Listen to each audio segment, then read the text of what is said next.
Olá, eu sou Rosângela Zocal, da Embrapa Gado de Leite, e nesse episódio vou conversar com Paulino José Melo Andrade, pesquisador da unidade, e nossa conversa será sobre o capim-elefante BRS Capiaçu. Então, para começar nossa conversa, eu gostaria de que você falasse sobre essa cultivar de capim-elefante. Qual é o diferencial dela em relação aos outros capins? BRS Capiaçu é um capim recentemente lançado, ele foi lançado em 2016 e ele diferencia dos outros materiais que a gente tinha no mercado pela sua maior produtividade, pela sua melhor qualidade nutricional e também pela sua melhor aceitação pelo rebanho. Dos testes que nós fizemos, quando nós trabalhamos com os outros materiais, ele produziu cerca de 30% a mais, né? Valor nutritivo maior também, carboidrato solúvel, proteína e energia superior a todos que a gente tinha no mercado. Paulino, alguns produtores querem saber como calcular a quantidade de mudas para poder formar 1 hectare do capim-elefante BRS Capiaçu. Esse assunto é um assunto meio complicado, porque varia muito da idade dessas mudas, do período que essa muda desenvolveu no campo, né? No verão, o material que ficou no campo no verão vai estar mais desenvolvido do que o material que experimentou uma seca, né? Mas nós temos alguns casos de rendimento de 1 para 10. Com 1 hectare a gente conseguiu fazer 10, teve outros produtores que conseguiram de 1 para 25, 1 para 30. Então esse rendimento é muito variável, depende muito do desenvolvimento dessa muda, né? O que a gente chama atenção nesse detalhe é a quantidade de muda que se coloca no suco e que se deve seccionar sempre essas mudas, não deixar o colmo inteiro no suco, seccioná-la aí com 2, 3 gemas, para a gente assim estimular todas as gemas a se desenvolver. Qual é o espaçamento normal entre as fileiras de plantio, o suco de plantio? Normalmente, quando a gente pensa numa colheita mecanizada, em média, com as máquinas comuns que a gente tem por aí afora, nós estamos trabalhando com 20 a 1,30 entre linhas, né? Existem alguém que já está cultivando com 1 metro, 1,50 m, mas o mais normal é esse espaçamento de 1,20 m a 1,30 m, e a gente não, quando você faz a opção por um espaçamento mais estreito ou mais largo, a gente não tem visto diferença na produtividade.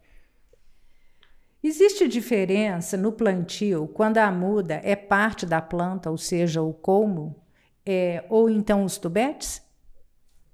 Na verdade, esse plantio de mudas com tubetes não é uma coisa muito comum. O mais comum é o colmo, daquela forma que eu falei, seccionado no suco, com 2, 3, 4 gemas, né? E agora a gente tem visto no mercado alguns viveiristas credenciados junto ao Ministério da Agricultura que estão fornecendo essa muda em tubete. Nesse caso, o pessoal tem plantado, no caso do capiaçu, 1 metro entre linhas e 50 centímetros entre plantas na linha. Chama a atenção aqui assim, que normalmente esse pessoal tem comprado essas mudas em tubetes para fazer o viveiro e daí partir para o plantio da área comercial. Paulino, um produtor nos procurou para saber qual era o período de carência para o plantio do capim-capiaçu em uma área que foi utilizado um dessecante, ou seja, quanto tempo depois de aplicar o dessecante, o produtor pode plantar o capiaçu sem causar problema? Não tem período de carência, né? Desde que a massa, esse mato que está lá dessecado, não impeça a realização dos sulcos, então não tem problema nenhum, não existe esse período de carência entre a aplicação do dessecante e a colocação da muda no solo. A gente sabe que a matéria seca é extremamente importante para a produção de silagem. No caso desse capim BRS Capiaçu, qual deve ser a matéria seca mínima no momento da colheita para fazer uma boa silagem? Esse é o ponto que o pessoal tem mais nos consultado com relação à matéria seca ideal. Se a gente vai pelo que tem recomendado para milho e sorgo, em que a matéria seca é em torno de 30 a 35, no caso do capim especificamente, se a gente for esperar essa matéria seca, esse material já passou, já está velho, já está sem qualidade. Então, no caso do capiaçu, nós ensilamos com uma matéria seca em torno de 20%. Em trabalhos que nós fizemos, em testes que nós já fizemos, a partir de 18% a gente já consegue uma boa silagem. Mas, como medida de segurança, a gente recomenda que pelo menos 20% dê matéria seca e a gente já consegue fazer uma boa silagem. Existe uma forma prática do produtor fazer e uma ideia de avaliar a matéria seca do capim em casa? Nós temos alguns aparelhos que podem determinar a matéria seca dos materiais, mas nós temos especificamente no nosso site da nossa Embrapa, na nossa página, um comunicado técnico que trata da determinação da matéria seca da silagem, seja ela de qual for, através do uso do micro-ondas e de uma balança. É um material ilustrativo e é uma ferramenta que ajuda em muito o produtor. Você gostaria de fazer, antes da gente encerrar, você gostaria de fazer mais algum comentário sobre o uso de capiaçu? Tem muitos produtores usando isso ou não?